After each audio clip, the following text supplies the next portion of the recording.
again? I'll just kind of like restart it, cut to here for. I am here. Awesome.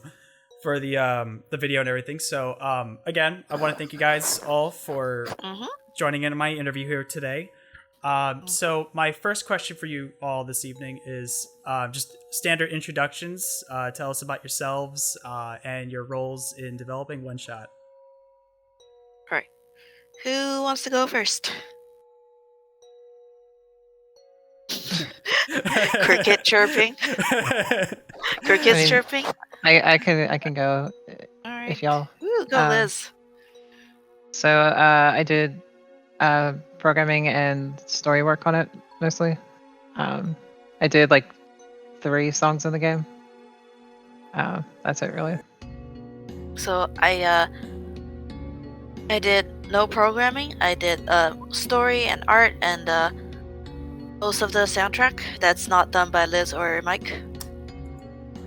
I did some of the programming for it, like, and just helped finish up the game, like, and also like I helped map out some of the levels and script some of the events, and also I made sure the game ran from start to finish. Like post-game maintenance stuff. Yeah, debugging, too. etc. A lot of customer support. Yeah, and Liz, you did you did character design for 2 of the characters too. Yeah. Right, George and Maze, right? Yeah. That's awesome. So my next question here for you is, what was it like making OneShot in a single month for the RPGMaker contest? Because I remember I was reading about that, and I was like, I've done 48-hour film fests, but like doing a whole game in a single month, that sounds intense. All right. Do you want the short answer or the long, rambly answer? I'm okay with either one that you want to give.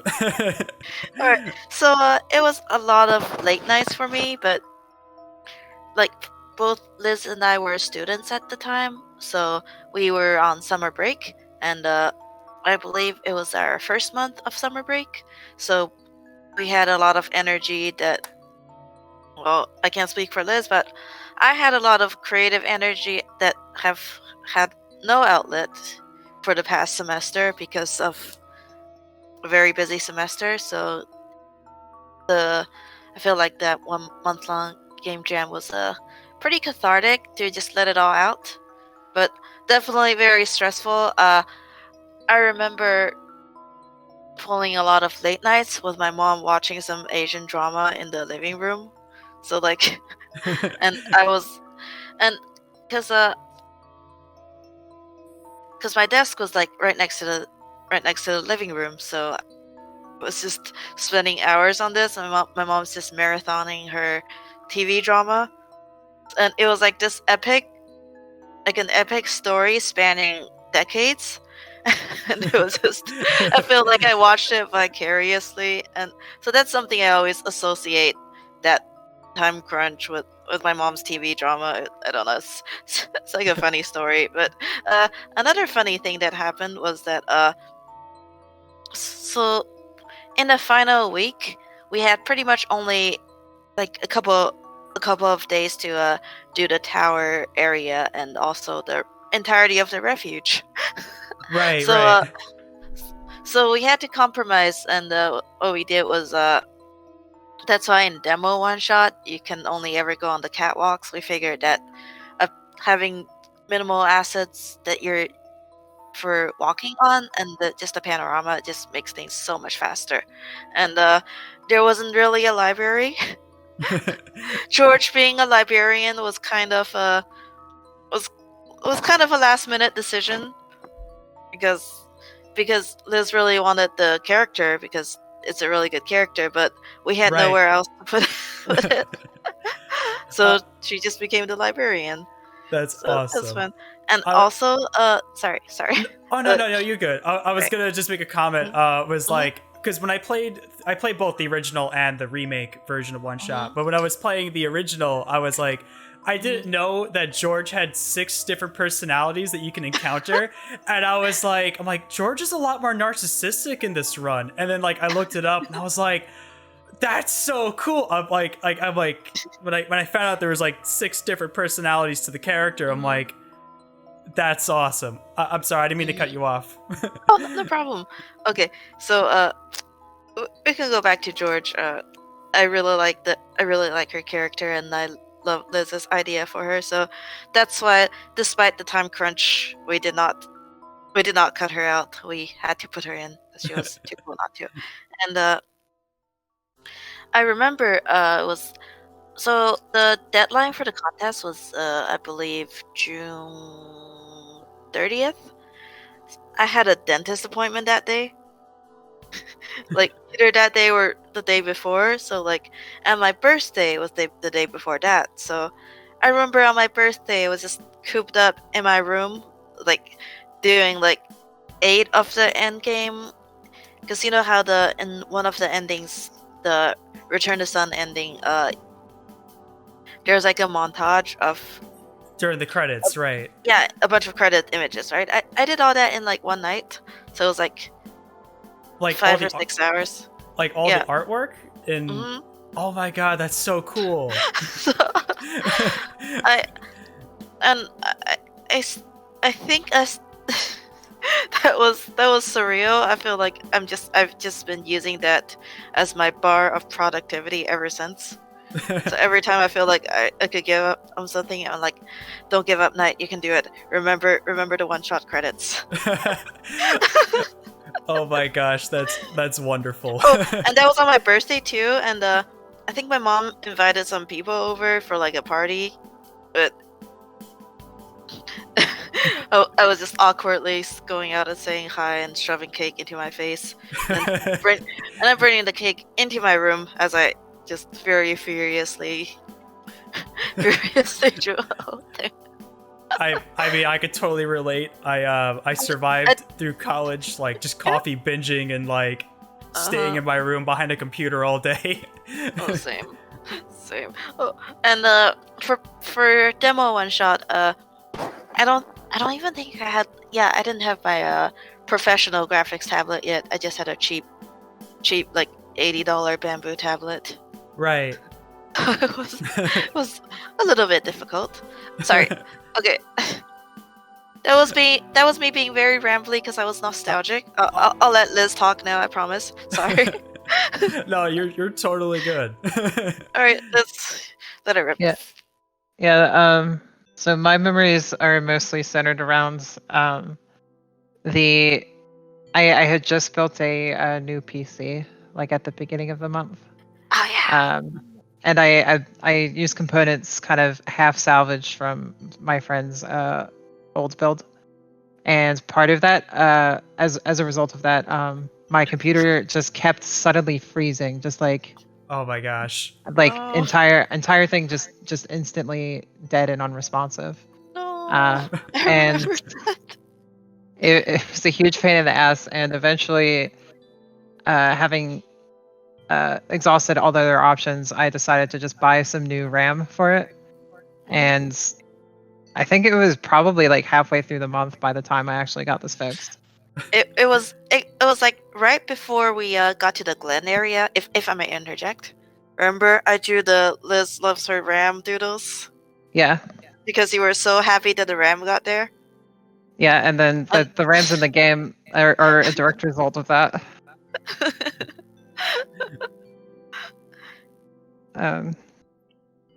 Yeah, the as far as like coding and stuff went, I had already had like a basic system, so it was a little bit less stressful on that front.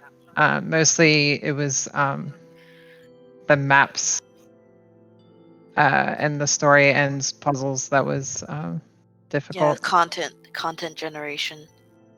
Yeah. We were just talking about this the other day about the really early prototype where it was just like one map. It was a tiny little island with RPGMaker default graphics, but the Nico sprite was there. Yeah. it was just like all the interactables had like fourth wall effects.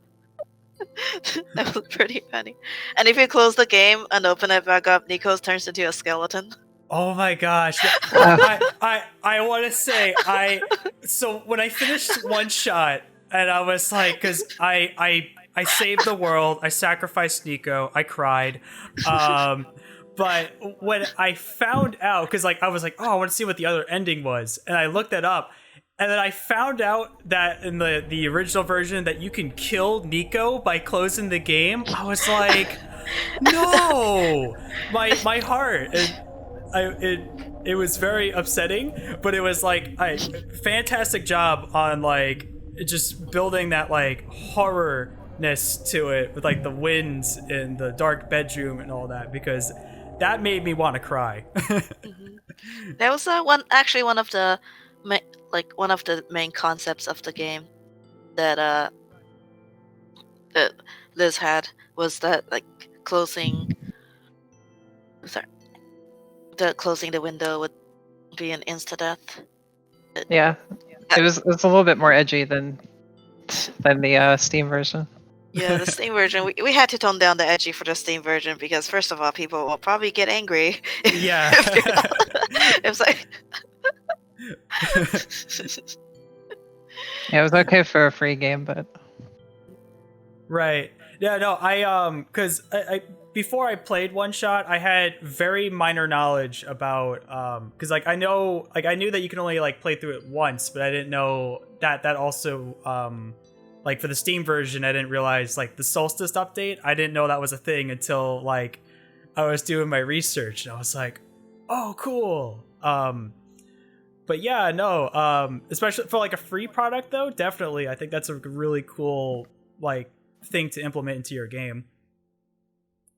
yeah, the main problem with it was that some people would accidentally push F12, which was a key that would reset the game, and that would trigger the bad end. Oh no. Oh my gosh.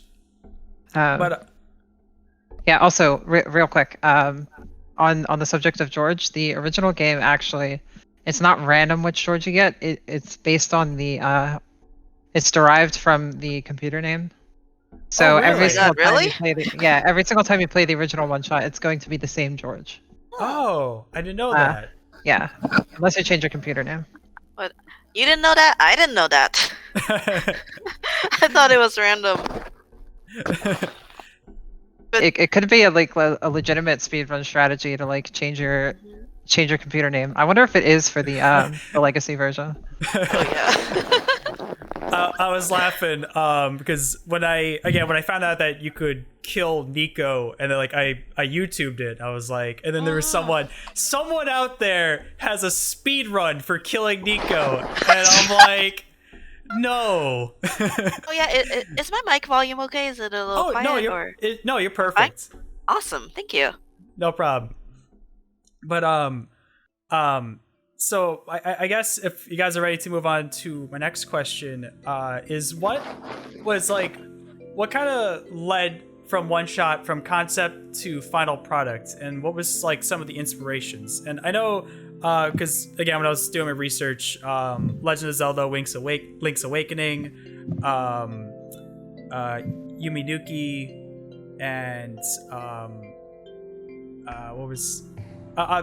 what were some of the inspirations that led from Cave concept? Story. Cave Story was definitely. Cave Story is the reason why we have so many robots. I was like, I want to make a world with lots of robots. That's so cool. And I know. Because this chat is centered on Link's Awakening, right? I remember you mentioning something about that. Oh, Oh, sorry. yeah. I was asking. Oh. Oh, For you, what do you go by? you can call me Ryan. It's Ryan. Okay. In my review, I acknowledge the fourth wall break that my name is Ryan. So. Oh, okay. Yeah, you were saying that like you were interested about the Link's Awakening part, right? Well, just like any of the inspirations you all had when putting the game together. Yeah, let's go first. okay. Yeah, Link's Awakening was more like just the story of it. If you just swap out a couple names, especially the original game, the plot is basically just Link's Awakening. Right. But yeah, other games would have been like mostly like I'm gonna name some that were influences that I don't typically name. Like Iris Syndrome was like Yeah, that one. a pretty Alright. big one. And also you mentioned I'm Scared recently, which I like completely forgot about, but that was another one. You forgot about I'm Scared. Yeah, what was the full title of it? Pixelated Nightmare. Yeah, that. Those are other games with like kind of weird fourth wall mechanics to them. And then there's that one Flash game called One Chance, I think, where it has a similar concept as One Shot, where I think you can only play the game once.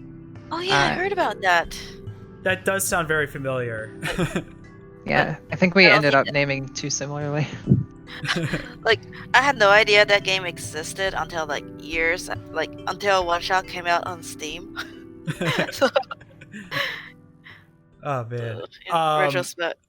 But I guess and a follow-up question is like, because I remember reading on the RPGMaker page is that some of the characters and music tracks are made prior.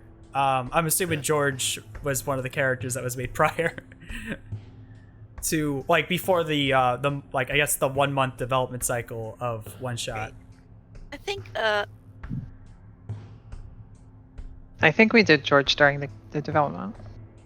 I think you designed George like somewhere in January or February.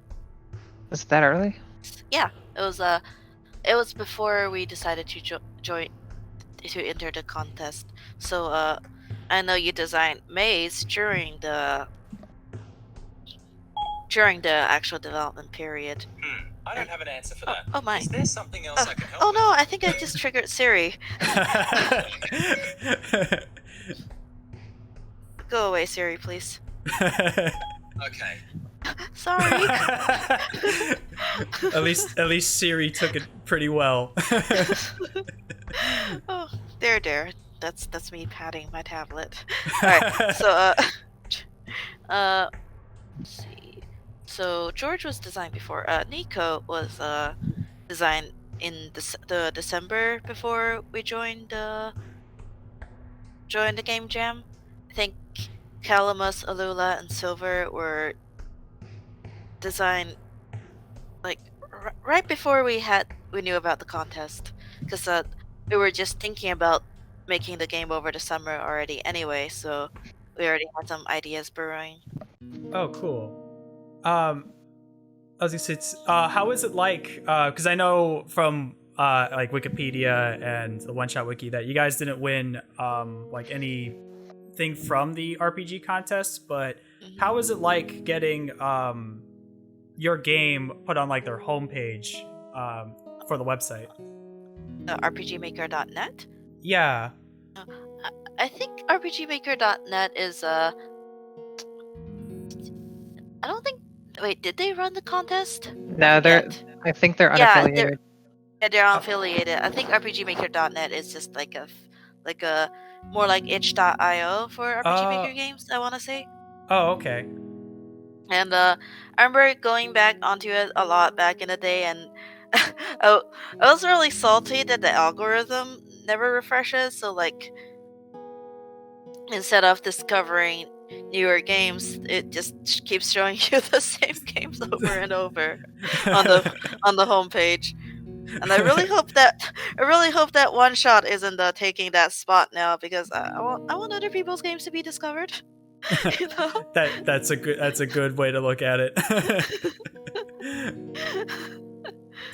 But yeah, it's pretty much just the itch.io for especially freeware RPG Maker games. Right. So, but yeah, it's pretty cool. It's a good website. I haven't been on it for like 6 years. But that is awesome, though. Yeah, I mean, it felt like that was like our. I feel like at least my personal like biggest achievement was being on the front page of this very niche gaming website. Right. No, I mean that's still like a good like achievement to have, though. You know, like that's awesome. But I guess if you guys wanted to move on to my next question is, was there any content? And I know you mentioned about during the original version where you had to like kind of cut the refuge and the tower pretty short. But was there anything that you all had to cut for both the original and the Steam remake, whether that be like time constraints or something that just didn't work out? I was literally just thinking about this like when I was on my walk today, but I don't know if Liz remembers because we only discussed it very briefly. But in the demo version, we were gonna have like some kind of cipher set up for like because that was the original concept for the journal. Instead of just taking it to George to translate it for you, like we had an idea. Do you remember? I vaguely remember, yeah. Yeah, and you would meet the translator in the Glen. It was like they were. Oh yeah, I they remember were that. behind, and I think the concept for that was they were supposed to be behind like a bramble bush with like vines and stuff that you could like you had to clear away. I think in the end we just ended up using the vines for Maze because we already had a plant character. That is really cool. But I think the translator was supposed to be the fox. Oh, Rue? And or she was either the translator or she takes you to meet the translator, which was I think the author's son, which later became Cedric. Right. That's cool to know though. I mean I didn't know about that prior. Deep one-shot lore. Yes, please give me all the one-shot lore. I've been like doing a whole deep dive of just like rewatching like my gameplay footage and just like jotting my notes down as I've been working on this video. So any lore is always appreciated. Well, thank you for doing this. It's fun to reminisce about it again. That was like over half a decade. Oh my god, 7 years ago. Yeah, no problem. I'm really glad to have you guys on this evening. I'm looking forward to putting this video together once it's all done. And this. Do you remember when Solstice was intended to be a kind of a sequel prequel sort of deal? Yeah. And it was. Yeah. Oh, sorry. You go on. I didn't have much to add. Okay, but. They said, "Oh no, you're good." In fact, I do want to. I was gonna say I can actually ask about the Solstice stuff right now. How is because I remember I read sequel prequel throughout the wikis and stuff. So how did Solstice become to be? Because I really liked the basically pulling the curtain down and being like, oh yeah, hey, you the player, you care about what happens to Nico in the world, and that was. My mind was just kind of like blown towards like the end scene part. I'm sorry, I'm rambling, but I really enjoyed it. Oh, thank you. But so me and Liz only briefly entertained the idea of Solstice. It was right after we finished OneShot, and I think the idea that I had was that you would have playing like a biplane, like the World Machine, and it would be you would play as the author. But we ended up not going very far with it because it's probably it's better to keep a character like the author mostly in the shadows. Right. But if we did go with that route, it would have been a direct parody of The Little Prince at that point. And the author actually had a name, but it's like Liz read it and was like, "Why is he named Coleslaw?" Coleslaw. I was like, yeah, we're keeping his name a secret because you think he's being mysterious, but in actuality, his name is just too embarrassing, and he doesn't want to share it. Now this is the kind of lore I live for. Oh my gosh. Let's see what else is there. but yeah, in Solstice, I think Nico wasn't in the original Solstice. Nico wasn't even in the picture, and the current iteration of Solstice is of course, it was after we workshopped the Steam one shot a bit more. That was like at least a year, 2 years later. That's yeah, and the way that it exists, it was like, sorry, the final form that it exists is thanks to Michael. Like, it's your turns to speak. You want me to say about it? Talk about Yeah. Solstice. How Yeah. Solstice come to But be. also, this was just the idea, like, it wanted a good Like ending. Like a golden ending. Yeah, Yeah. golden ending. Because originally we weren't gonna have that because this was a very sad, bittersweet story. Right. But I feel like after that point, the players probably deserve a good ending. Right. I Yeah. like. I was gonna say, like, I like to in my like review and everything, I like to kind of think of it as like an alternative ending. In my canon experience, I still sacrificed Nico, but Right. he, they deserve a happy ending as well. So, and like I said, the author's children are all we're all kind of cut characters from that were from earlier in the game. I think Prophet Bot was based on. Sorry, Prototype Bot was based on. I think based on another robot. He was just supposed to show up in the Barrens, in one of the dorm buildings. That would give you lore or something. Then we repurposed him. Also, his design was different. I was like, because I had a friend who, I think the reason why I used a very similar design to the current Prophet Bot was because I had a friend who really liked Prophet Bot's design, and he was sad that it doesn't get a bigger role. So I was like, okay, you know what? I'll make another one just for you. Oh my gosh, that's awesome. But so I guess my follow-up, my next question is, what was one of the biggest hurdles that you all had when developing, I guess, either the Steam release or the original version of One Shot? Original version, it was definitely filling that time constraint, and with Liz's computer issues. Right. And sorry, go on. Oh no, I was gonna say, it was like, was there any besides like the computer and the time crunch, was there any like programming issues and like bugs, like I guess like things aren't working that they should, or I mean, I had untreated depression at the time, so that was an issue for me, I suppose. Touched on the programming side. I remember for a while there was an issue where the game would randomly crash because apparently an SDL didn't like how we were using the raw Windows 32 pop-up notifications or something. huh? Oh yeah, that I was. remember Oh that. my god. Oh, Was that the? No, that. You're not talking about the update, did you? Are you talking about the update? It's like, it was like very short. Like when we first released the Steam one, like it would randomly crash sometimes just because of the pop-up notifications that we used. Yeah, I sort of Pop-up remember that window, one. the modal oh yeah, window. yeah. So,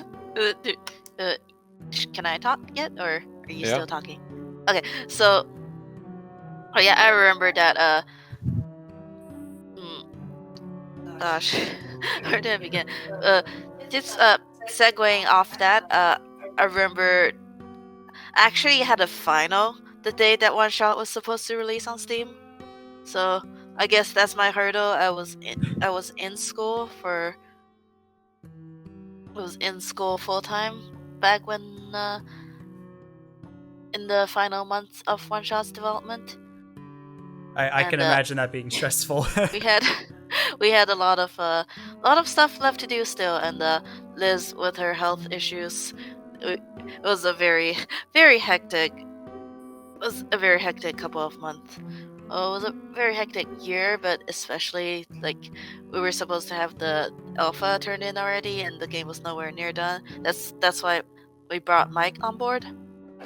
and he just helped us kind of cobble everything together, make sure everything is playable, etc., etc. It's just like literally saved one shot. Kind of took what was there and helped turn it into a playable game at that point. That is so cool. So I guess for my next questions for Eliza and Michael, how did you guys come up with like the fourth wall breaks? Like, I guess on a technical aspect and like a conceptual aspect. So I guess for the most basic ones, like the being able to play once was kind of like almost directly lifted from like games like One Chance and also Iris Syndrome, because like the way when you progress forward in that game, it's kind of like irreversibly changes the way that or the nature of the game, which I thought was really cool. Yeah, I vaguely remember that it would like it had some kind of effect like that. I didn't know that. Yeah, like with the I mean there was like the character photos that would like get crossed out and stuff like that, but I think it also changed some other stuff. It's been a while since I played. Then the others, it was just kind of like it's hard to think. I was just for like example for like the film puzzle. I feel like that probably happened because I was just imagining like Windows XP like freezing up. And like how you could like drag a window on top of another one and it would just like turn it all white. Right. Yeah. I think that's like my favorite puzzle, my favorite fourth wall puzzle in the game, just because I'm pretty sure it's literally never been done before. Yeah, I was gonna say I was like the first puzzle with the like finding the code in my documents, which that honestly took me a lot longer than I wish to admit because my documents folder is a complete mess. So I was like, I was digging around through it and I'm like, where's the file? And then like I was digging around through like the source files of the game and I'm like, wait, is it here? And then like I opened up the like the what would be the like the desktop pictures, like the notes by the author and the square puzzle one. I will say I was completely blown away on what to expect because when I got to the second computer puzzle where it changes your whole desktop background, I'm like that's kind of terrifying, but that's also awesome. And then I was clicking on the squares in the middle of the screen thinking that it was some kind of like puzzle element, and I felt like a complete idiot while doing so. Wait, what squares? Oh, the and the puzzle in the Glen. Ah. But yeah, I was clicking on like the basically the JPEG on the screen, thinking that was like, this might have some kind of effect in the game. I don't know what I'm doing. That would have been cool. Yeah. It took me like at least like 10 minutes to finally figure out. I'm like, oh, I'm supposed to go to this other section and step on the floor tiles for it. But so I guess Michael, do you have anything to add regarding to developing the fourth wall breaks and stuff? Or Fourth wall puzzles were done by the time I came on, and then some of the additional ones that we did for like Solstice and also the journal, like those are mainly Knight's ideas. oh, okay. Wait, it was? Really? The journal? The folder puzzle was my idea? Yeah, you said something about the folders, remember? You said it was like... Oh my god. That was me? Oh, it was your idea, yeah. I put it together in the end, but... I know, but I totally forgot. I thought it was your idea. Oh, no. Yeah, that would have been something I would come up with. that is so cool though. So I guess my next question's for you, Knight, and Eliza as well, is how is it like I guess like doing the art, like the visual direction of One Shot as well as like the character designs, like And I remember reading on Wikipedia about like the RGB color module, and the like I guess the dark but vibrant aesthetic. But what were some of like the art style influences to One Shot? First of all, I was a biology student at the time, so Oh, cool. I was so I think at least for the first two areas, it was partially inspired by my curriculum for that semester. So there were bird people in that game because I took an ornithology class. Some of the barons were they were seafloor inspired, like the vent area, the brine pools, etc. Those were all because I also took like a marine invertebrate biology class for that semester, and that is so cool. I'm sorry, go on. I can totally see that. It was fun, and then I think Les mentioned Life of Pi for like the sea crossing. Remember you showed me like a video? I might have. Like, shoot. I mean, it must have been like years since I watched Life of Pi though. At the point, if I suggest that, I don't remember at all. And I think that's the imagery you want. No, I remember now. Yeah, sorry to keep interrupting. Oh, sorry. You go on. No, I just remember now, like the scene where like he's like in the water and like all of the shit glows up underneath, right?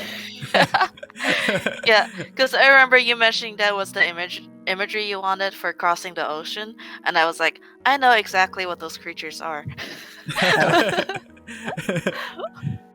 Or at least one of the species. There's tons of glowy shit in the ocean, so I decided for them to be sea shrimp, ostracauda, because, well, first of all, they look cool. They're microscopic, so you don't have to look at them through a microscope.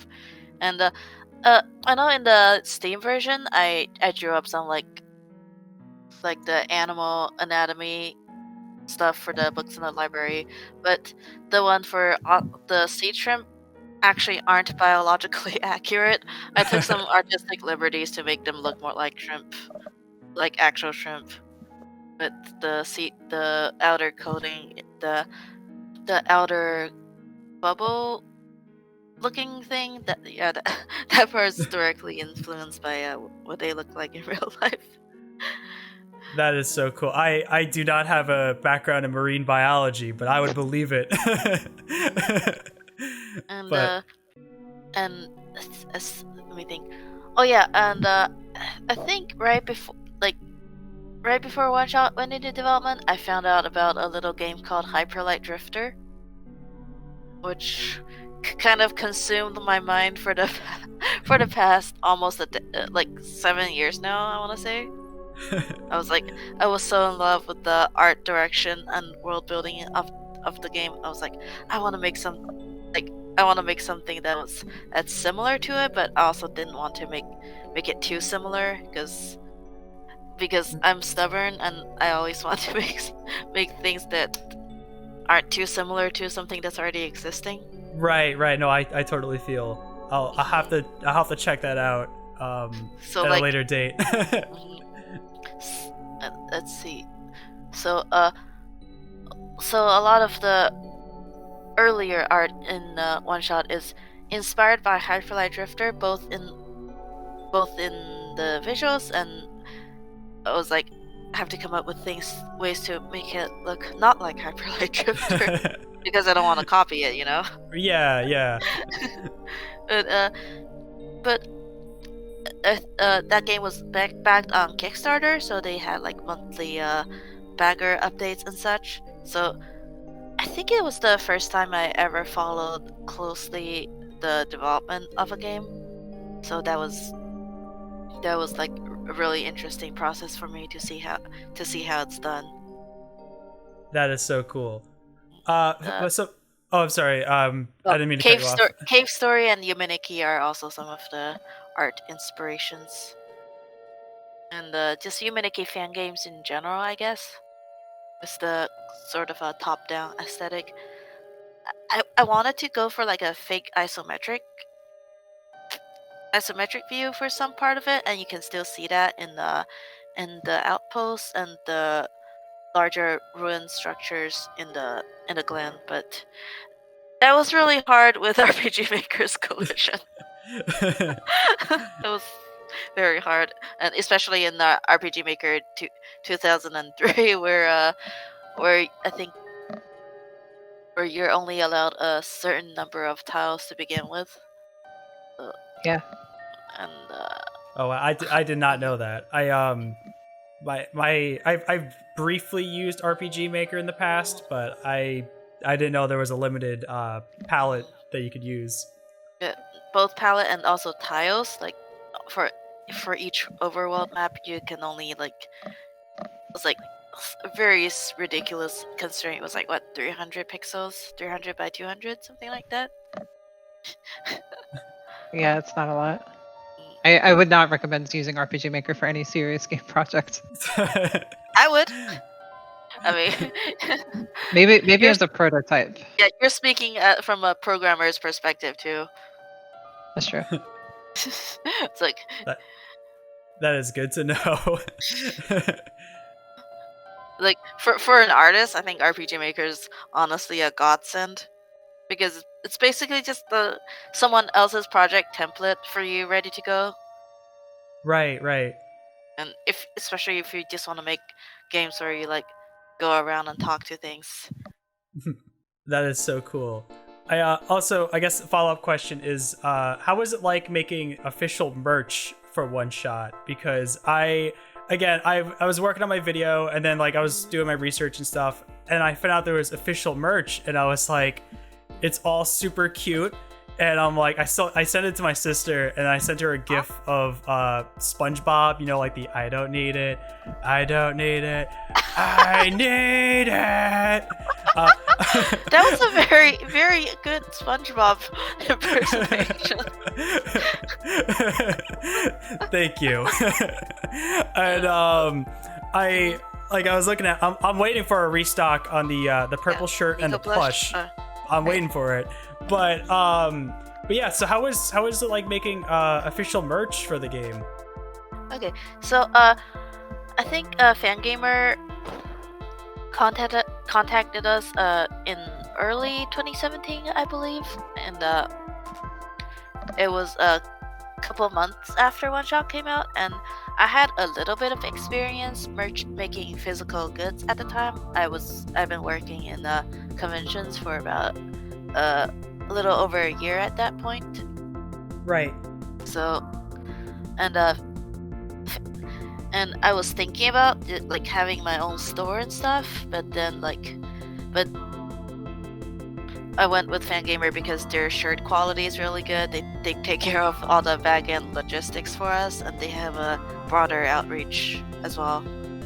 So all very nice thing to have, and at least in my experience, we work pretty closely. So like I have the agents on Discord and stuff, and I can just send them art, and they can give me specifications on exactly how big to make a file, like what are the layers I can use, what are the colors that I can use. So it's been a pretty interesting and fun experience, although sometimes the files are on the large side, and I don't have a PC yet. I'm mostly working on a very crappy like 8 gigs of RAM on my tablet. So, but other than that, I really like it.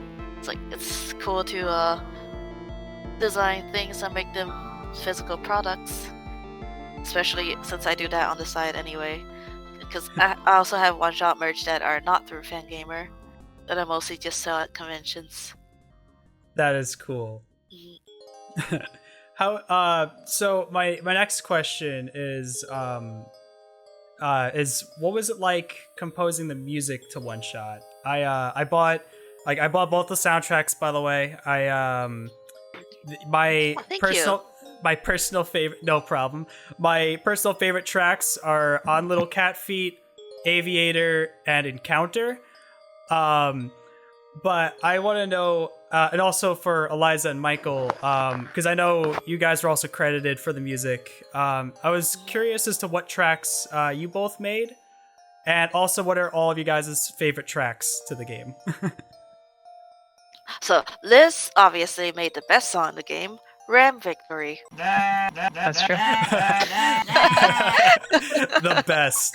The objective best. I think my favorite song is the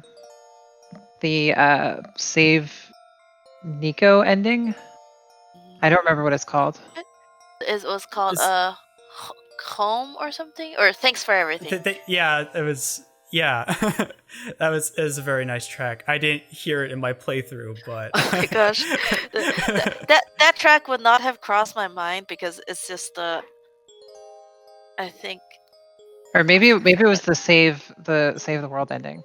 yes, Wait, was it the music box one, or was it the? it was the music box one. Oh yeah, that's the Save Nico ending, and it would not have crossed my mind because it was like just a fast remix of the title theme that I made in like 5 minutes. I was like, oh my god, we gotta get this ending out. We need an ending song. I like the way that it amplified the mood of the ending a lot. Aw, And it was thank I mean it was a really nice way to like mm, finish out the development of the right. like seeing it all come together like that at the end. It was kind of emotional. Oh, thank you. And okay, so I have a funny story about the composing actually. So you know how in the sorry, not even Solstice, but the Steam version had a lot more tracks. right. A lot of those tracks were written at the very last minute. It was after Mike got on board. That was how late it was. It's like, so I wrote them in, I think, the November right before the game came out. So Oh it was my like god. a Lula's. It was like November, late November even, late November. So Alula's theme, it was because I felt like because you remember the original cutscene in the free version, right? I felt like Right. I felt like that scene needed more of a punch, so there was Alula's theme, and then I remixed it on the piano for the ruins courtyard theme, and then for the library I had to go through a couple of iterations. The first iteration I had was like way too dramatic for the library, so I saved that. So I saved that for later, and then and the library took a few tries to get right, and Mike helped me with the percussion, so which gave it a more of a lo-fi feeling back when I didn't know what lo-fi was. It was, I think It's the a very- library track is my favorite song in the game. My little on Little Cat Feet, that's one of the OGs. I wrote that right after my semester ended. It was in 2014. It was the summer when we made the demo, made freeware one shot. But I wrote that the night my exams were all over. I was like, thank God. It's like, because I was telling you about how stressful that semester was, but just as a funny anecdote, it was one of I had like 5 classes, and one of the finals out of the 5 had us memorize like 500 different words Oh gosh. in a month. and they were all like obscure Latin and Greek names for like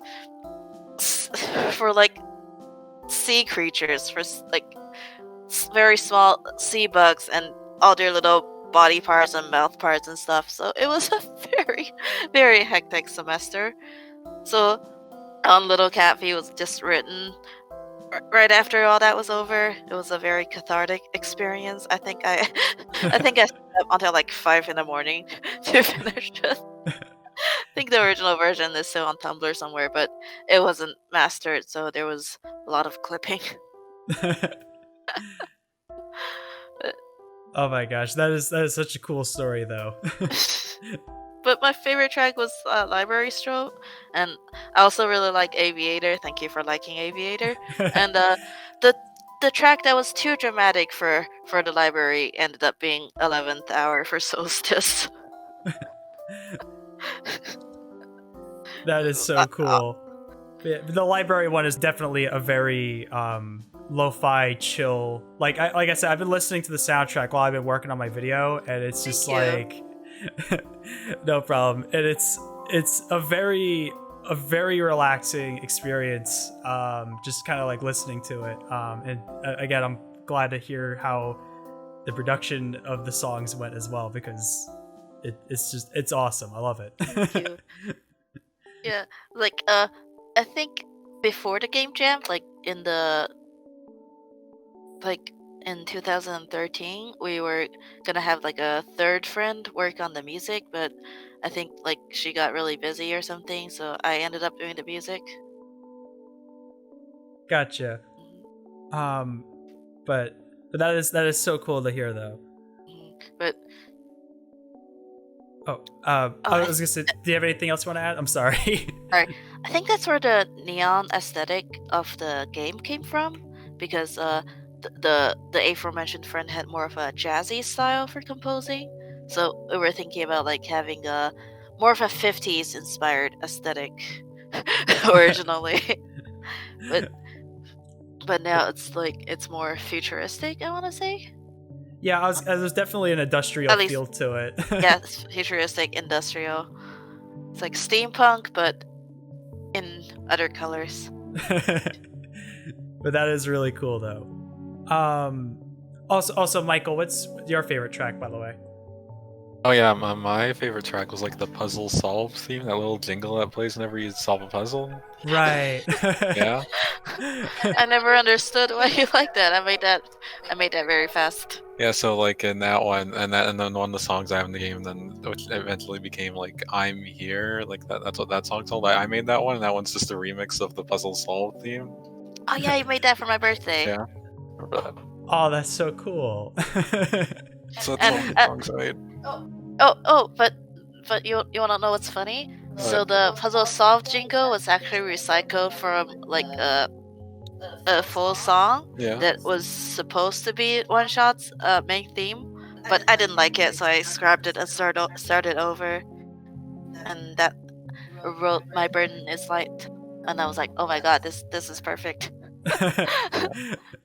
I definitely I really liked the "My Burden Is Light" one when I the first time I opened up OneShot, because I really didn't know what to fully expect, but I remember just that song, and I was like, I feel at unease, and it's like what's the word I'm looking for, like kind of anxiety inducing, Ominous, but also foreboding, yeah. But it was really good, though. Really glad it came across that way. Because "My Burden Is Light," I really like the song, but I'm always a little embarrassed by it, because that was before I knew how to master music or loop it perfectly, so if you listen to it long enough, you'll notice that it doesn't really loop. Right. I did actually. So when I've been editing my video, my review is like 48 minutes long, by the way. Oh my god. When I've been editing, because I have the song playing when I talk about the final decision, because I know that song is also playing in the background. I did pick up on that, where the song just kind of starts over, but it was definitely the perfect track to put at that moment, because I was like, I had during that scene, I had like an existential crisis for like 4 minutes, and I'm like, I don't want to sacrifice Nico. They're so wholesome. No. But yeah, no, it was. I thought it was fantastic. Also, there was, speaking of songs that didn't make it in, there was the one I made for well, that's not strictly true. I made it for a game I was doing in high school with a couple of friends, like forever ago. Oh, the robot theme. I mean, that one too. Yes, I think I made that one for that too. But like, there was the one that used to be in like the starting house. Ah. There's someplace I know. But we couldn't include it in the game because I couldn't get in touch with one of the people who made the samples that I was using in it. For like, hey, is it okay if I put this in a commercial game? Right. But So it's we had it still in replaced. freeware shot, yeah. Yeah.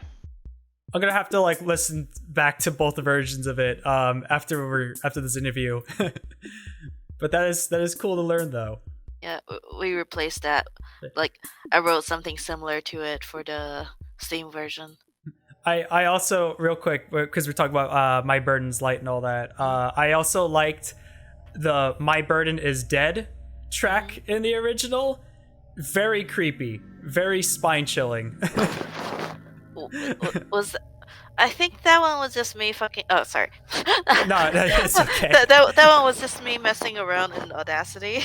I was just like blindfolded, clicking on segments, reversing, and just messing around with it. Hey, this sounds pretty good. Let's slap it on the soundtrack. Oh my gosh, it was like I said though, like just the distortion of it. It was very creepy, and I love it. Oh, thank you. But what was it? So for Knight and Eliza, what made you two want to come back? Like, what made you two want to come back to One Shot after the 1 month competition? Was there like a break in between of like that version and then the Steam release, or was it like once you both finished it, you were like, hey, let's add more to it? Okay. So correct me on if the timeline doesn't sound right, but sorry, Liz. I was talking to you, Liz. Feel free to correct me if the timeline doesn't sound right, but I think remember how I was talking about how Solstice was supposed to be a sequel kind of thing? I think we brainstormed about that in after Freeware Shot was done, but then around October of that year, some agents from Dejika, that's the RPG Maker publisher, they reached out to us and asked us if we'd be interested in like just porting the game over to a more modern engine and getting it on Steam. And at that time, I think they were just expecting to port the game as is, maybe polish up the graphics a bit, but that's it. Yeah, that sounds about right. And then we decided that, well, if this was going to be commercial, then we better make it not suck. We better like make it not look like it was made in a month by two very panic-driven college students.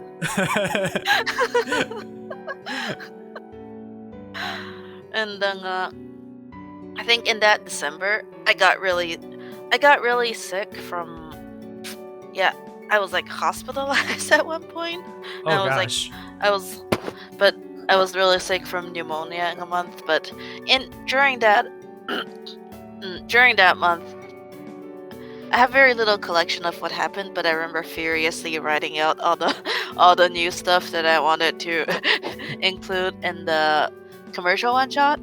I don't know how much of that ever made it into the final game though. I don't even remember like half of it. I think there was like, the apartments made it in. I think Cedric was supposed to have an apartment in the refuge, and then you can go find him and talk to him. Stuff. There was a lot of stuff that I don't remember. Sorry. What about you, Liz? I mean, that all sounds about it. Yeah, like it was all like we didn't really think that that we could sell. Like I remember like talking to my family like, and they're like, "Oh, are you gonna? I see you made that game. Are you gonna sell it?" And I'm like, "No, you can't really sell a game like that. It's too experimental." And Tejika reaches out to us, and they're like, "Hey, we think we can sell this." And I'm like, "Okay, I guess." I guess. I'm really glad we did though. Yeah. I no longer have college loans because of it. That is so awesome, though. I should pay my. I think I can probably pay mine off. I haven't checked. I'm like too afraid to. I feel student loan debt is a pretty terrible thing. But no, that's so cool though about like having them contact you about it. So this is kind of a question for all of you. So what between developing One Shot, how is it compared to like other games that you've all worked on? And as I said, I know from Knight and Michael, I know you guys worked on Bless You, R.I.P., Tess and the Forgotten Friends, and Lolly Lolly Race to the Moonlight Party. So how was it like developing One Shot when compared to those projects? All right, so RIP was my not my first game, but my first collaborative. No, I can't say that because we're ignoring the elephant in the room here. So Liz and I met because we were both working on a Yumeniki themed fighting game. Yep. It's called Dream versus Dream. I'm sure that you can still find it on the dark corners of the internet somewhere, but so I think that's a good place to start because that we met as people. Not quite. I didn't consider myself to be a game dev yet, but Liz was amazing. Even as a kid, she like made a whole fighting game engine by herself from scratch. Oh, that's so awesome. I mean, it was barely working, but it did. But it was working. You even had netplay, remember? Yeah. Okay. So that's the one thing I'm proud of is that like we were close to releasing like the first beta with like one character, and we were like, well, we can't play with each other because things like Steam Remote Play didn't exist back then. So I was like, okay, I'm gonna try to add netcode to it, and then like in the same day I finished it and it was working. Oh my god, the same day? It only took one day. Yeah. That is so cool.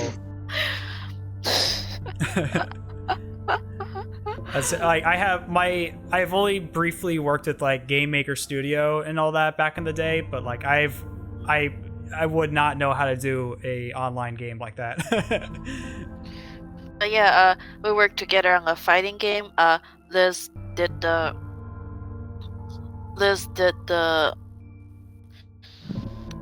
almost all of the work on the programming and general tech side of things, and then I was part of a team of like I want to say 30 artists. Yeah, because it was a fan project. It was a fan project with a pretty active community, so there was a lot of people. But that's how we met, and then we found out that we really liked working with each other. That's so awesome. And then, let's see. Oh, sorry. Go on. Oh no, you're good. If you guys have any more stories to. Oh yeah. And then, in fact,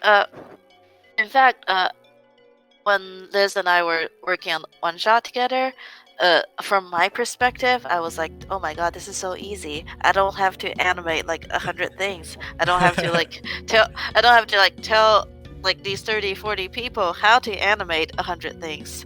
I think that was the same. I was the same when making RIP with Garrett too. I was like, wow, this is not a fighting game. This is so much easier.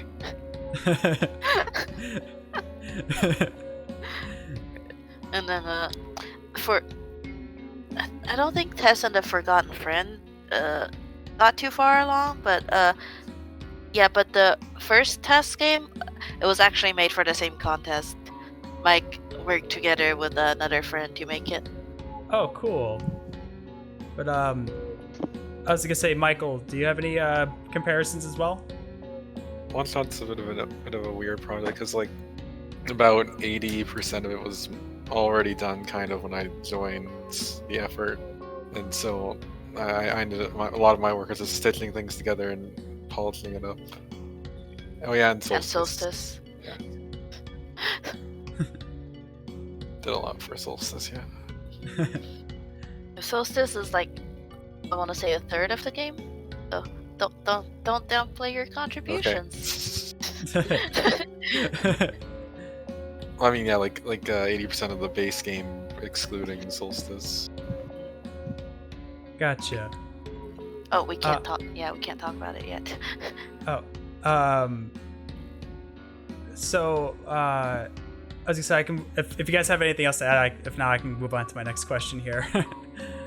What was the question again? Sorry, we kind of went on a tangent. Oh no, How's OneShot compared to other games I worked on?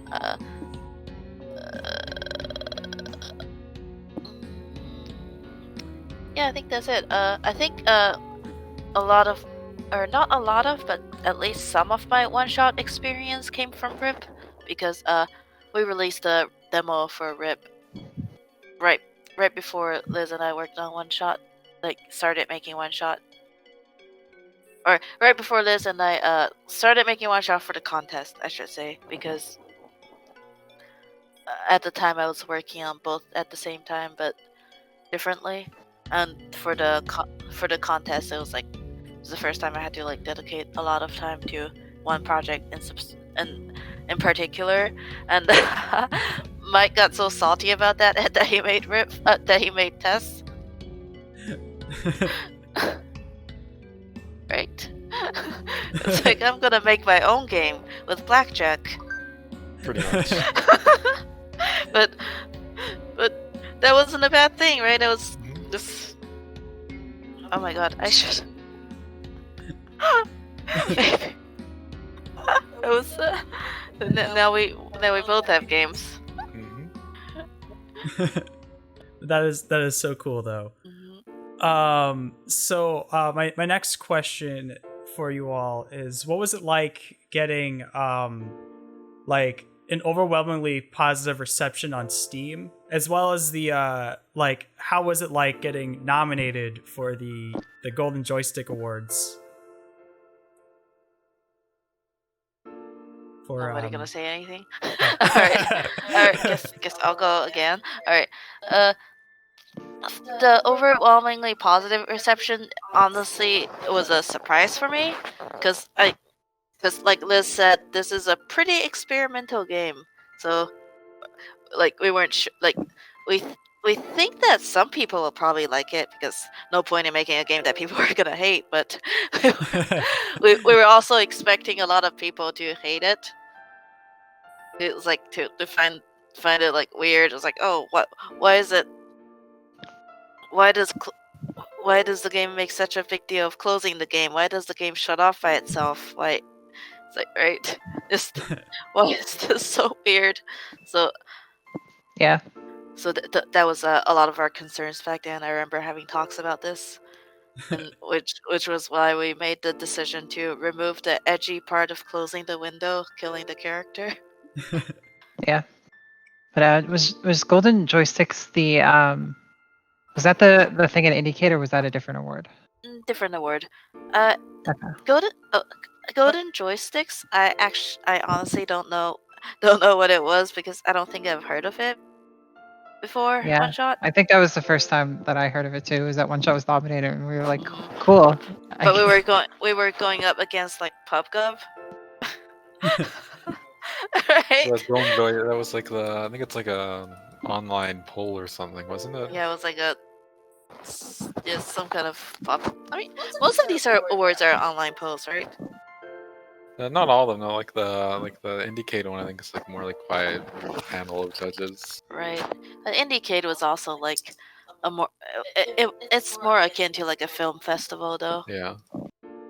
But that is really cool though. Like to hear, and again, I want to congratulate you guys though, just on your success on all that. Oh, thank you. Because you guys totally earned it.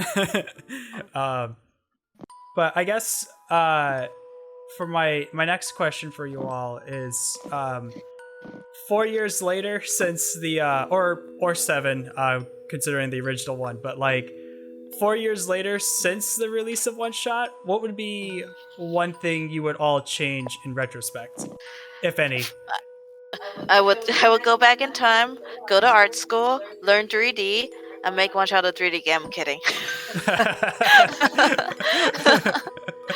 But like I remember in 2015 or so, it was like after we started making the Steam release, one idea I was obsessed with that I knew I couldn't have was like a low poly type aesthetic.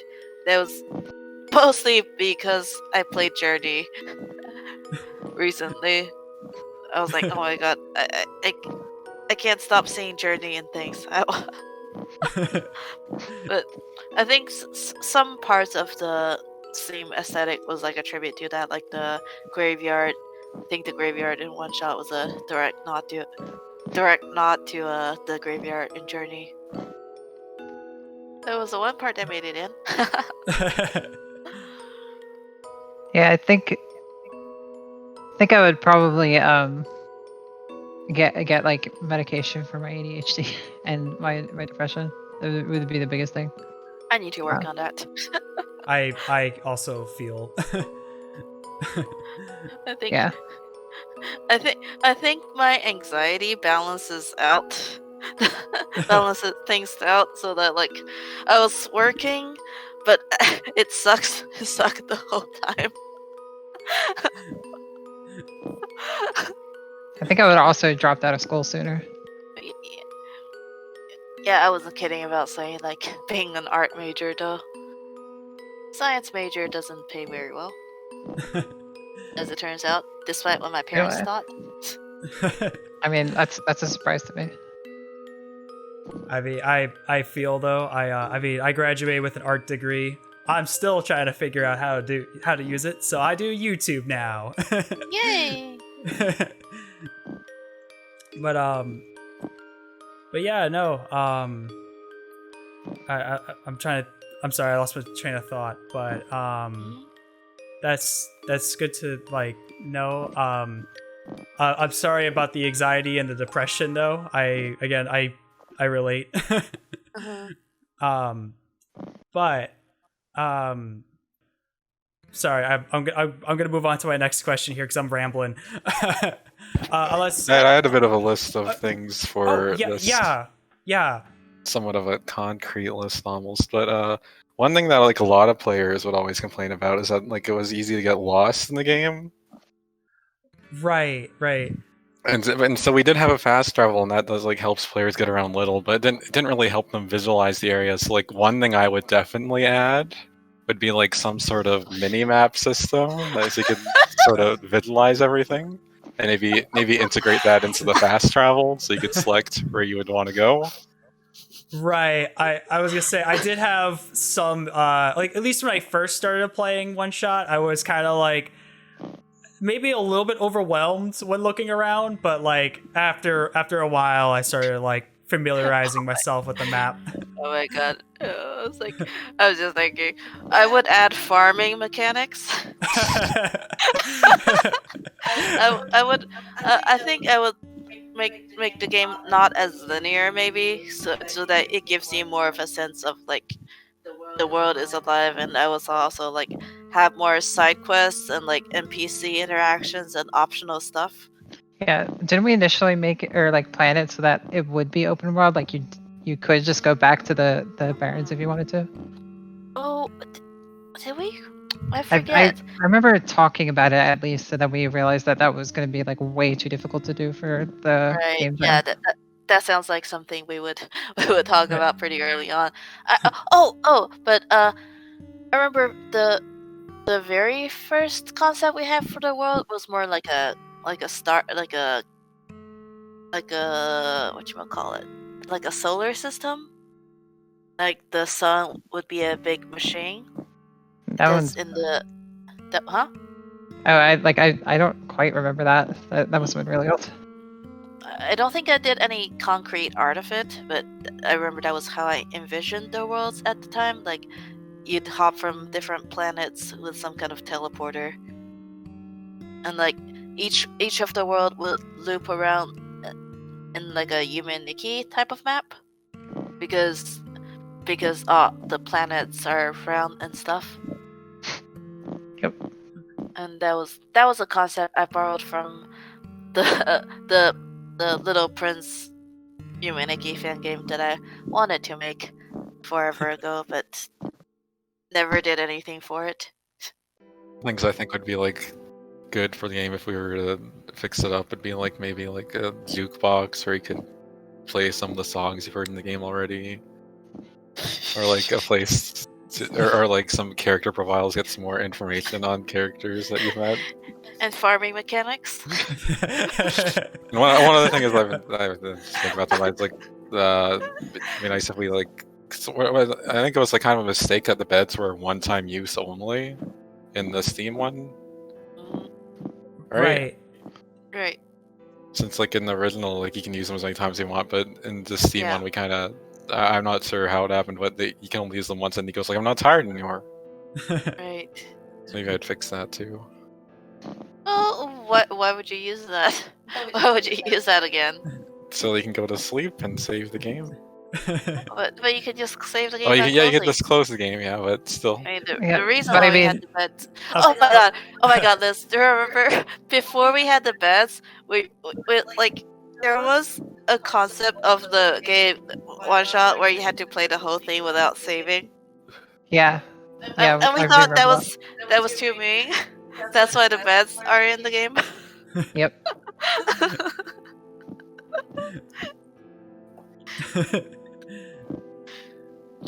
Deep One Shot lore. All That's- these repressed memories surfacing. With farming mechanics. With farming mechanics. Oh my gosh.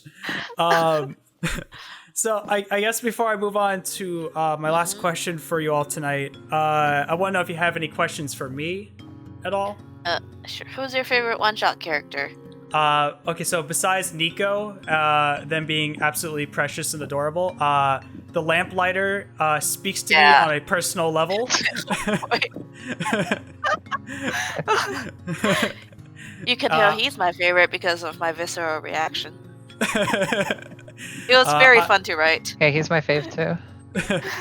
I'm like, I too am a coffee addicted, stressed, tired workaholic.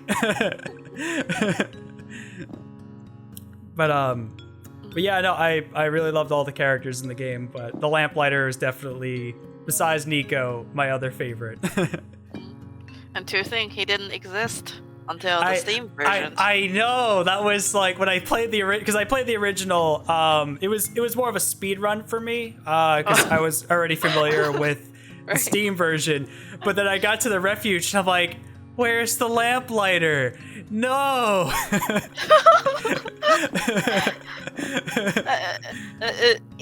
I have another funny story about that. If you don't mind, another. Yeah, of course.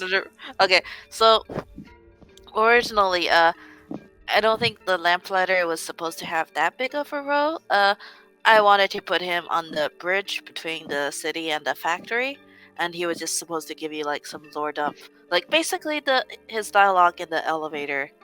That was all there was to the character, and then I think we didn't have the idea of dividing the refuge by 2 levels yet, because the reason why we had the elevator puzzle was that we wanted a short demo to show at conventions and stuff.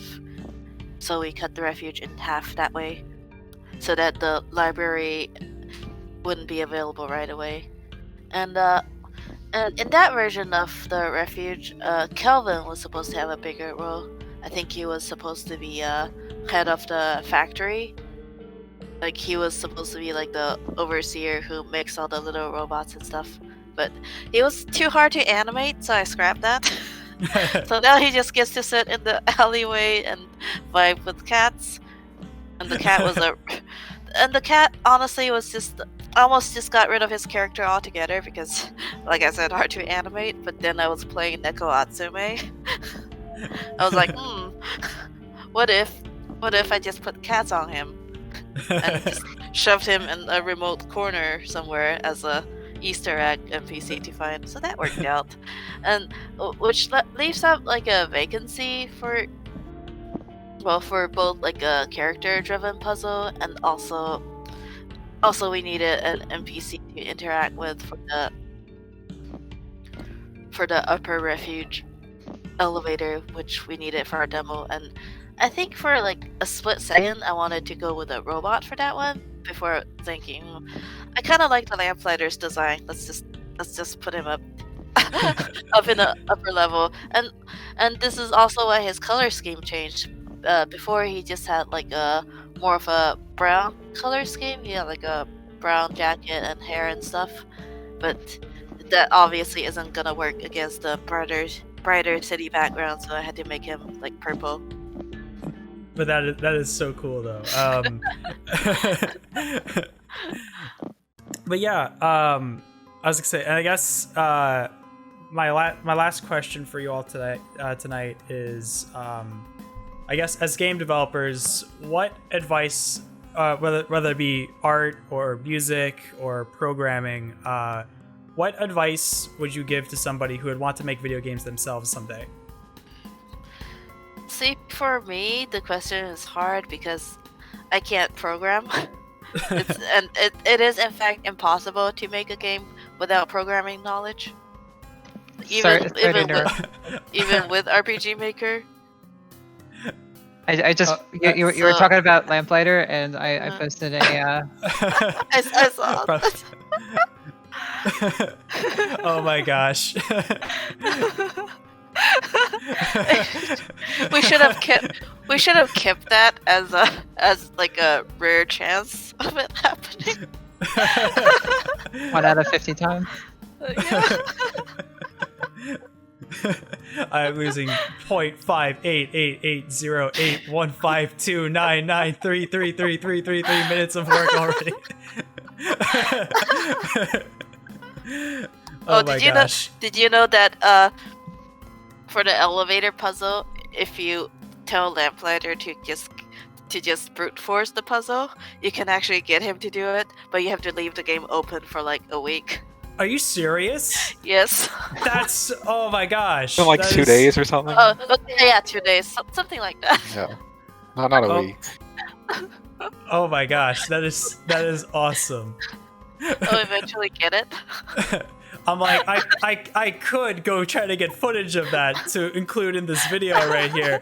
I don't know if I can leave my computer on for 2 days straight. I think someone has it on YouTube. Oh, okay. Then I'm gonna just credit them in the little video here. Oh, that's so cool though. I didn't know that. But yeah, there's. Oh, I'm sorry. Go on.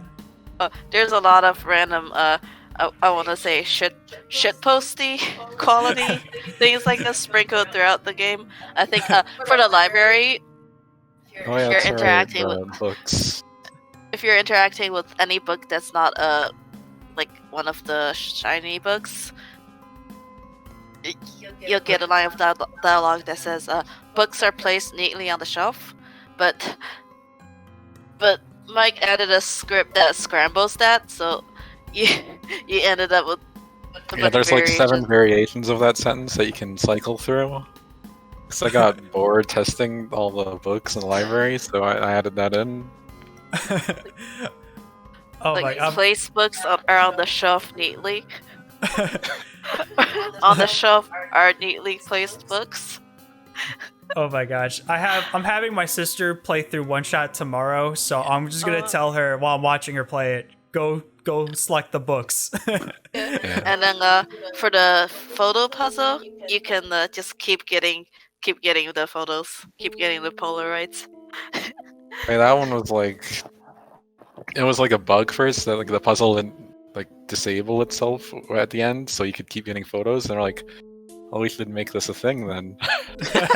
Now you can get a maximum of 10 photos instead of infinite. Oh my gosh. I got a good laugh because I was I made a meme. You know that trolley meme where there's like a person, like the conductor. So basically, I might post it in the OneShot Discord later, where it was basically that. So I went through like the game source files and I found like the the mugshots of all the characters and whatnot, and Yeah. I got a good laugh on Maze's portrait that says "This is fine," where it's her about to die, and I got a good laugh out of that. I don't even remember. Did I name that file? It sounded like something I would do. Probably you, yeah. And then there's also like the April Fool's Nico in there. Oh yeah, I saw that too. One of these years we're gonna make just go out on the April Fool's version, replace all the graphics. Not this year though. Very, very busy with my semester. But one day. 1 sec. I think I have the picture. I'm gonna send it in the chat here in a minute. Where did I save it?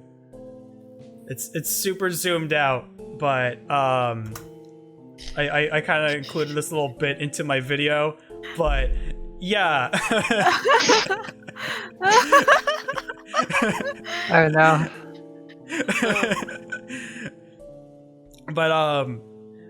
But yeah, no. What was I saying? But yeah, no. I got a good laugh at the little "This is fine" picture, and but yeah, no. I love also the penguin that says hello. I wasn't expecting it, and then I did find the what was it? Because I was looking up Easter eggs and stuff. I didn't know about the stuff that you all talked about tonight, but the Forbidden Penguin Room. the Forbidden Penguin Room. Yes, I got a good laugh out of that. And also, if the other thing I saw was if you change your name into a curse word, Nico refuses to say it. Refuses to say it. For all of 5 seconds. for those Wait. Nico's like, I'm not supposed to say that word, but hello, fuckface. Nice to meet you. Wait, That's how it it works. wasn't disabled? No, Nico just comments on it. I Yeah. thought we were supposed to disable it. No, What? No, Nico curses. Should we just I disable that for the Steam release then? Or I for- just- sorry. I single-handedly created a new patch for OneShot. Nico's- that in. Nico refuses to swear. They're too pure. They can't curse. Oh my gosh. But I guess back to the original question though. If you guys have any advice you want to give to, I guess again, whether it be art, music, programming, collaborative based works that you want to give to any aspiring game developers out there. I'd say that for art,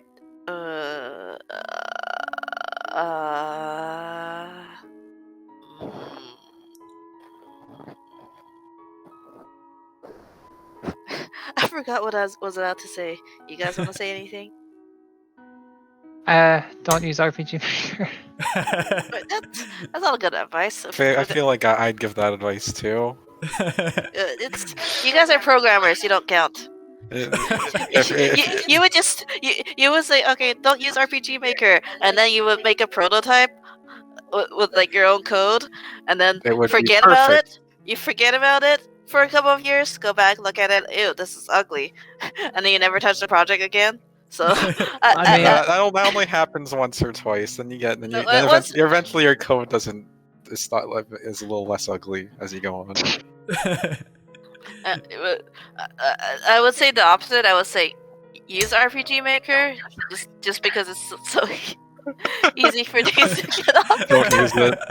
No. I think like for some actual serious advice, like learn at least basic coding. It's less necessary. I thought you were saying like learn basic, the language. Oh no, absolutely don't do that. I was like, that's Yeah. odd advice. Yeah, I would also say that wanting to make games but not knowing anything about programming is hell. I know because I'm living in it. And Oh, my yeah, advice like- would be just like make smaller games. It's much easier to increase the scope of a game than it is to cut it down later. Oh my god, Yeah. scope creep. Yeah, think of a small project and then do half of that. Yeah, and then if you have the time, you can do the full project or even add to it. But Oh yeah, that's what we did. exactly, it's OneShot's a very good example of making a small scale game and then expanding okay. that. In that case, force yourself to make a game in a month. Not bad advice, honestly. I was gonna say that all sounds like fantastic advice. I think art-wise, work smarter, not harder. I would say because as an artist, I know that there's always like this internal push to like be extra about it, be extra about everything. But after working in games, I've learned that less is often better. Pixel art is your friend. I mean, I had similar advice throughout art school, so I totally resonate with that.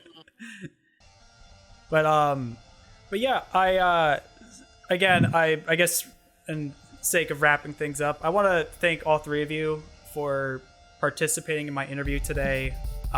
It's been a pleasure. It's been an honor having all of you on. Thanks for having us. It's fun talking about the old times again. Sorry. Oh, sorry. I didn't mean to interrupt. No, you're good. But I guess before concluding, do you three have anything, like any projects or games that you want to plug in and talk about? Like before we wrap things up? Sure. What do you think, Mike? What do you have in mind? So right now we're working on a project that we're not supposed to be discussing yet. So Right. probably not that one.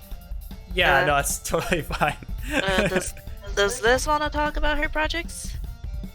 Yeah, I don't have anything like super in flight right now. Like my job keeps me pretty occupied.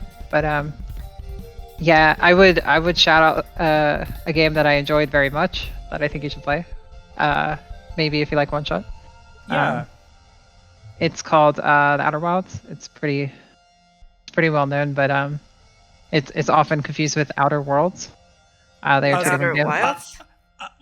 Yeah. I was about to say, I'm like, wait, Outer Worlds, but Nope. no. How do you spell that? I'm sorry, how do you spell that? I'm just gonna make a note for myself to check that out. It's really cool. It's one of those games where I can't really talk about it because it will spoil it. But Right. But 60% of my review video is behind a spoiler wall, so I totally understand. yeah, it's you explore through space and nothing bad happens in the game. Oh yeah, I've heard of that game. Yeah.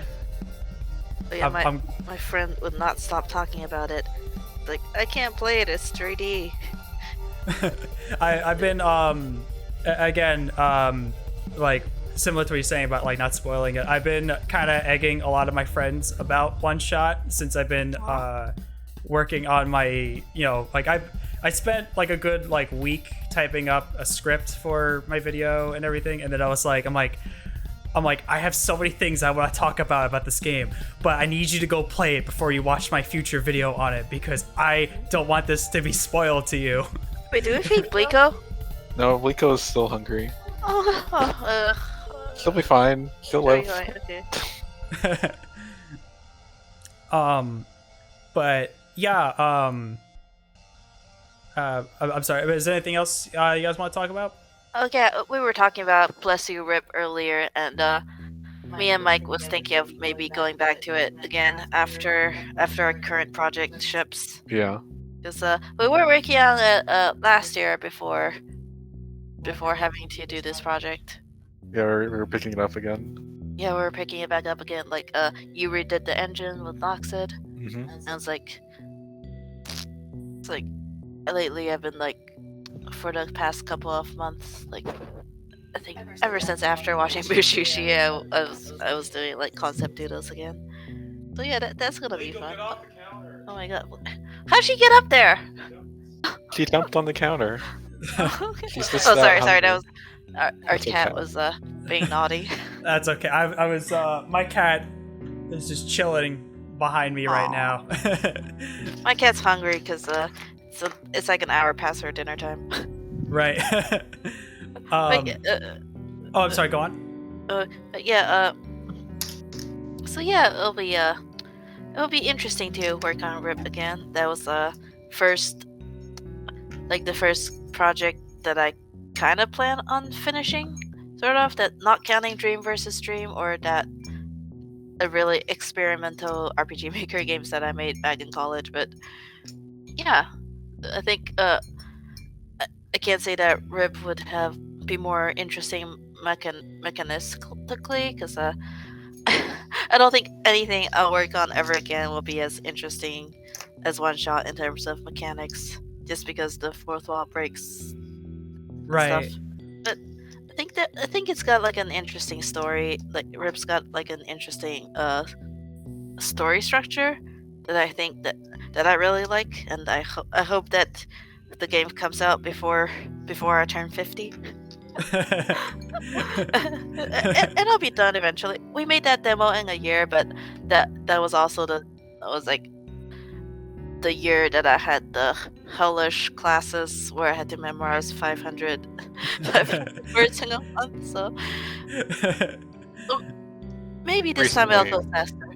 Maybe this time it'll go faster because between then and now I learned what tiles are in games. I learned how to make reusable assets. Oh, that's another thing, like an art advice. Don't be stupid like I was back in Rip and make like a fully illustrated map for every single map, because first time sync and second it probably wouldn't load very well and you're constrained to fairly small maps. Just do art do modular art. Look at how Hollow Knight does it.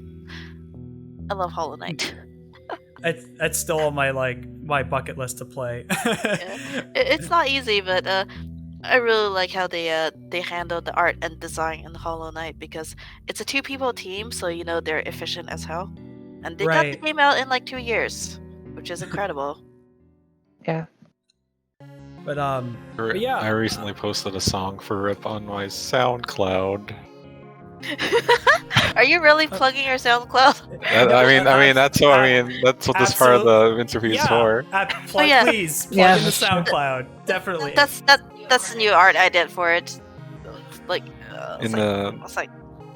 for the thumbnail. Yeah, I was like, wow, I actually know how to draw now compared to when Rip started. I was like, had no idea what I was doing. It looks very Mushishi. I'm gonna listen to it after the interview, just because I'm recording audio, so it's gonna. But yeah, no, definitely, I'll have a visual up on my video here for you guys. But yeah, if there's any last things you want to plug in, expect a fan art of One Shot, 2 actually, one for my review and one for this interview video. Cool. Thank you. And I will tag you all on Twitter when it's probably gonna be like another 3 to 4 weeks or so till I get. I'm gonna have both. I'm gonna have both the interview and the review video posted on the same day. So but yeah, I lost my train of thought. I'm sorry, but I want to thank you all again so much. It's been an honor talking to you all. I was very excited. I was a little nervous at the same time because I was like, I really love this game. I hope I don't make myself look like an idiot. But that's textbook. It's okay. The only idiot here is me. No, you guys are all awesome. But it's like textbook overthinking 101. But I'm sorry, go on. I was just gonna mention on that note, I like how One Shot is popular but not super popular, in that there's usually any given person's maybe heard of it but isn't a super fan.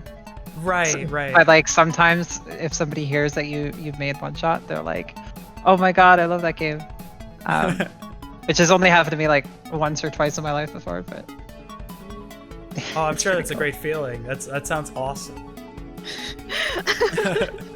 I market the game at cons a lot. Before the pandemic, I went to Artist Alley as my day job, and it's fun meeting people, and they're like, "Oh my god, OneShot, I love that game. Wait, you made it? No way!" It's hilarious. At my old job, there was a Mhm. one of my coworkers had played it, and Oh my I god. think I think I talked about it with him. Like I kept like inserting various references to one shot and like the code that I was doing. Mhm.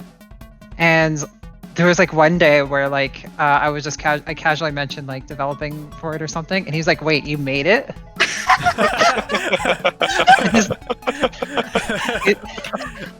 He thought I was like just a super fan or something.